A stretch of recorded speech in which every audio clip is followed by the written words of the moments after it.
এটা উৰণীয়া পেৰা। ধন সোণৰ উপযুক্ত ব্যৱহাৰ কৰিব জনা এজন ধনী সদাগৰ এসময়ত এখন দেশত বাস কৰিছিল। তেওঁৰ অজস্ৰ ধন সোণ আছিল যদিও অযথা খৰচ নকৰিছিল। উপাৰ্জন হোৱা ঠাইতে টকা খটুৱাইছিল। পিছত তেতিয়া তেওঁ হিপুৰলৈ গমন কৰিলে তেতিয়া তেওঁৰ একমাত্ৰ পুত্ৰই সেইবোৰৰ গৰাকী হৈছিল। পুতেকজনৰ চৰিত্ৰটো সম্পূৰ্ণ ওলোটা আছিল। সি দেউতাকে আৰ্জি থৈ যোৱা ধন সোণবোৰ অবাবত আৰু অকাৰণত খৰচ কৰি শেষ কৰিছিল। শেষত তাৰ লগত আছিল মাত্ৰ 4 টিলিং ধন, এযোৰ চটি জোতা আৰু এটা পুৰণা দীঘল গাউন চোলা। একালৰ সকলো বন্ধু বান্ধৱ আঁতৰি গৈছিল।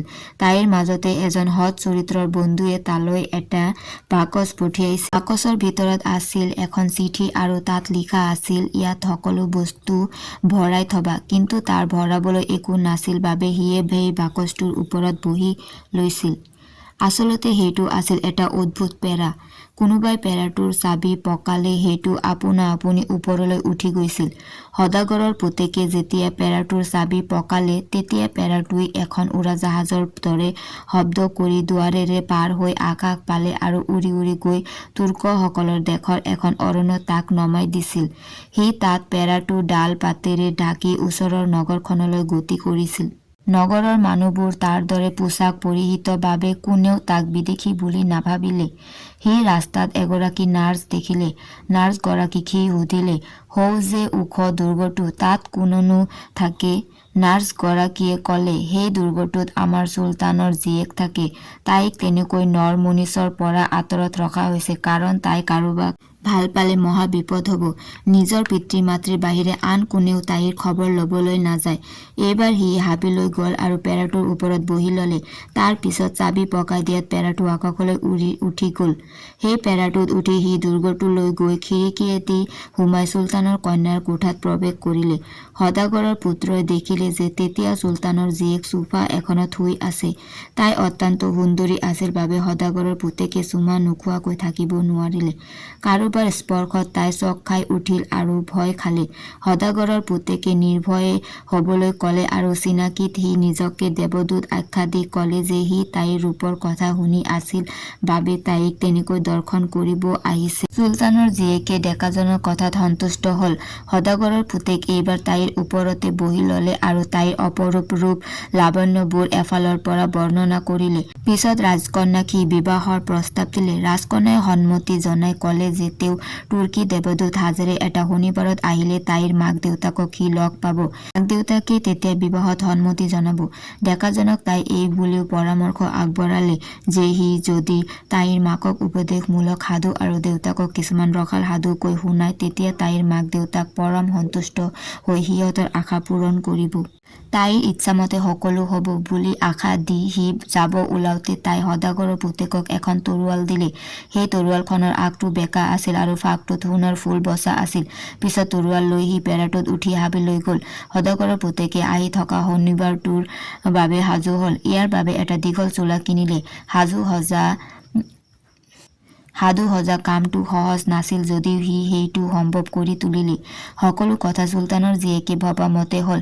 চুলতান আৰু চুলতানা সভাসদৰ সৈতে আহি চাহমেলত বহিল আৰু সন্মুখত দেখা যুৱকজনক তুৰ্কী দেৱদূত বুলি জানিব পাৰি পৰম সন্তুষ্টি লাভ কৰিলে। পিছত সকলো সদাগৰৰ পুতেকক সাদৰ সম্ভাষণ জনালে।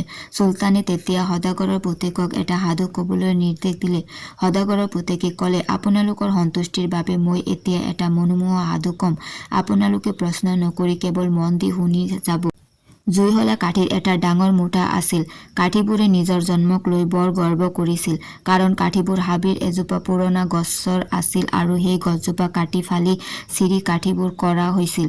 কাঠিবোৰ শুকান ঘাঁহ বন ৰখা বাকচ এটা আৰু লোহাৰ বাচন এটাৰ ভিতৰত ৰখা হৈছিল। সিহঁতৰ প্ৰত্যেকে নিজৰ ভোৰ যৌৱনৰ দিনবোৰৰ কথা কৈছিল। আমি তেতিয়া সেউজীয়া ফেৰেঙনিবোৰত আছিলো। সদায় পুৱা গধূলি আমাক যোগাৰ ধৰা হৈছিল হীৰাৰ চাহ। মই চাহ মানে নিয়ৰৰ কথাকে কৈছো। বতৰ ডাৱৰীয়া নহ'লে আমি সদায় ৰাতিপুৱাৰ পৰা বেলি পৰালৈকে ৰ'দ লৈছিলো। সৰু সৰু চৰাইবোৰে আমাক সাধু কথা কৈছিল। আমি আন বৃক্ষতকৈ ধনী আছিলো কাৰণ সেইবোৰে গৰমৰ দিনতহে সেউজীয়া সাজ পিন্ধিছিল। আমাৰ বংশৰ সকলোৰে দেহত কিন্তু জাৰৰ দিনতো তেনে সাজ আছিল।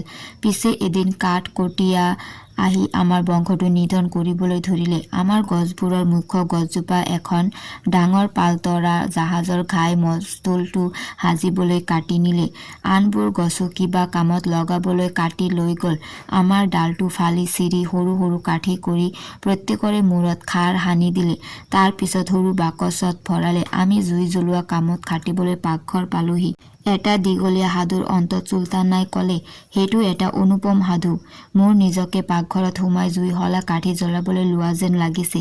এতিয়া তুমি আমাৰ ৰাজকুমাৰীক বিয়া কৰাব পাৰা। হয়, ঠিকেই কৈছা তুমি দেৱদূত। অহা সোমবাৰে আমাৰ একমাত্ৰ কন্যাক তুমি বিয়া কৰাবা, চুলতানে ক'লে। চুলতান আৰু চুলতানাই সদাগৰৰ পুতেকক তুমি বুলি সম্বোধন কৰিলে। কাৰণ দুদিন পিছত সেই ডেকাই সিহঁতৰ জোৱাই হ'ব। বিয়াক লৈ যি উলহ মালহ সৃষ্টি হৈছিল, সেই উলহ মালহে সদাগৰৰ পুতেককো বিচলিত কৰিছিল। সিও সেই সুৰতে সুৰ মিলাবলৈ দামী দামী ফৰটকা ৰকেট আদি কিনিছিল। পেৰাটোত বহি লৈ সি ওপৰলৈ উঠি গৈছিল। ৰাজপথত থকা মানুহবোৰ সদাগৰৰ পুতেকক লৈ বিবিধ চৰ্চা কৰিছিল। ওপৰত যেতিয়া সদাগৰৰ পুতেকে ফৰটকা জ্বলাইছিল, সেই ফৰটকাৰ জুয়ে সদাগৰৰ সেই পেৰাটো পুৰি শেষ কৰিছিল। সি তাৰ পৰা নামিবলৈ সুযোগ নাপালে।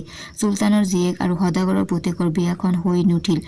সেই কাৰণে চুলতানৰ জীয়েকে দুৰ্গৰ ছাদত উঠি আজিও তুৰ্কী দেৱদূত ৰূপী সদাগৰৰ পুতেকক চুলতানৰ জীয়েকে অপেক্ষা কৰি থাকে।